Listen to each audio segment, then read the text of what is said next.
CEO company में कर्मचारियों का काम देखने आया था। उसने देखा कि एक लड़की ऑफिस में काम करने की बजाय आराम कर रही थी, इसलिए वह जानबूझकर उसके पास जाकर बैठ गया। लेकिन लड़की ने उसे नया कर्मचारी समझ लिया और कहा, ज्यादा मेहनत मत करो। उसने उसे यह भी सिखाया कि ऑफिस टाइम में टीवी कैसे देखते हैं और बॉस आते ही स्क्रीन कैसे बदलते हैं। सीईओ उसकी बातें सुनकर गुस्सा हो गया, लेकिन उसने अपनी पहचान छुपा कर रखी। फिर उसने अपने असिस्टेंट को मैसेज करके कंपनी का इंटरनेट स्लो करवा दिया। थोड़ी देर में पूरे ऑफिस का इंटरनेट बहुत स्लो हो गया और सब लोग शिकायत करने लगे, लेकिन लड़की को कोई फर्क नहीं पड़ा। उसने सीईओ से कहा, वीडियो नहीं चलेगा तो क्या हुआ, फोन तो है। फिर उसने अपना फोन फाइल के अंदर छुपा दिया और कहा कि कैमरे भी उसे नहीं पकड़ पाएंगे। ये देखकर सीईओ का गुस्सा और बढ़ गया। उसने तुरंत अपने असिस्टेंट को मैसेज करके लड़की को नौकरी से निकालने को कह दिया। अगले ही पल फाइनेंस डिपार्टमेंट से उसके पास नौकरी छोड़ने का नोटिस आ गया। लड़की को लगा अब उसकी नौकरी चली जाएगी, लेकिन तभी सीईओ को पता चला कि सिर्फ वही नहीं, पूरी कंपनी का यही हाल था। कोई भी ठीक से काम नहीं कर रहा था, सब अपने काम छोड़कर निजी काम कर रहे थे। यह देखकर सीईओ और गुस्सा हो गया। वह सीधे मैनेजर के केबिन में गया और सभी कर्मचारियों को निकालने का आदेश दे दिया। सारे लोग अपना सामान लेकर चले गए, लेकिन वह लड़की अपनी सीट पर ही बैठी रही। सीईओ ने पूछा, तुम गई क्यों नहीं? लड़की ने कहा, मैंने मैनेजर को रिश्वत दी थी, इसलिए मुझे नहीं निकाला गया। सीईओ ने पूछा, क्या दिया था? लड़की बोली, सिर्फ 3 टॉफियां। यह सुनकर सीईओ और गुस्सा हो गया। वह तुरंत मैनेजर के पास गया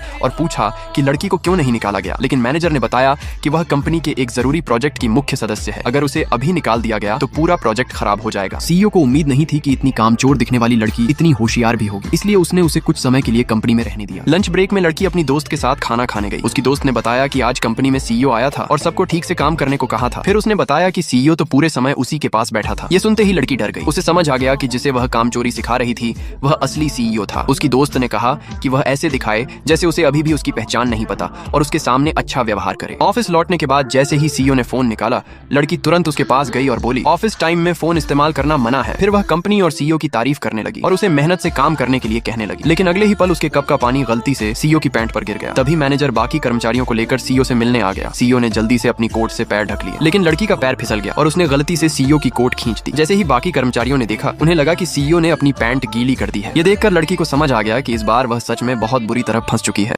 सीईओ कंपनी में कर्मचारियों का काम देखने आया था। उसने देखा कि एक लड़की ऑफिस में काम करने की बजाय आराम कर रही थी, इसलिए वह जानबूझकर उसके पास जाकर बैठ गया। लेकिन लड़की ने उसे नया कर्मचारी समझ लिया और कहा, ज्यादा मेहनत मत करो। उसने उसे यह भी सिखाया कि ऑफिस टाइम में टीवी कैसे देखते हैं और बॉस आते ही स्क्रीन कैसे बदलते हैं। सीईओ उसकी बातें सुनकर गुस्सा हो गया, लेकिन उसने अपनी पहचान छुपा कर रखी। फिर उसने अपने असिस्टेंट को मैसेज करके कंपनी का इंटरनेट स्लो करवा दिया। थोड़ी देर में पूरे ऑफिस का इंटरनेट बहुत स्लो हो गया और सब लोग शिकायत करने लगे, लेकिन लड़की को कोई फर्क नहीं पड़ा। उसने सीईओ से कहा, वीडियो नहीं चलेगा तो क्या हुआ, फोन तो है। फिर उसने अपना फोन फाइल के अंदर छुपा दिया और कहा कि कैमरे भी उसे नहीं पकड़ पाएंगे। ये देखकर सीईओ का गुस्सा और बढ़ गया। उसने तुरंत अपने असिस्टेंट को मैसेज करके लड़की को नौकरी से निकालने को कह दिया। अगले ही पल फाइनेंस डिपार्टमेंट से उसके पास नौकरी छोड़ने का नोटिस आ गया। लड़की को लगा अब उसकी नौकरी चली जाएगी, लेकिन तभी सीईओ को पता चला कि सिर्फ वही नहीं, पूरी कंपनी का यही हाल था। कोई भी ठीक से काम नहीं कर रहा था, सब अपने काम छोड़कर निजी काम कर रहे थे। यह देखकर सीईओ और गुस्सा हो गया। वह सीधे मैनेजर के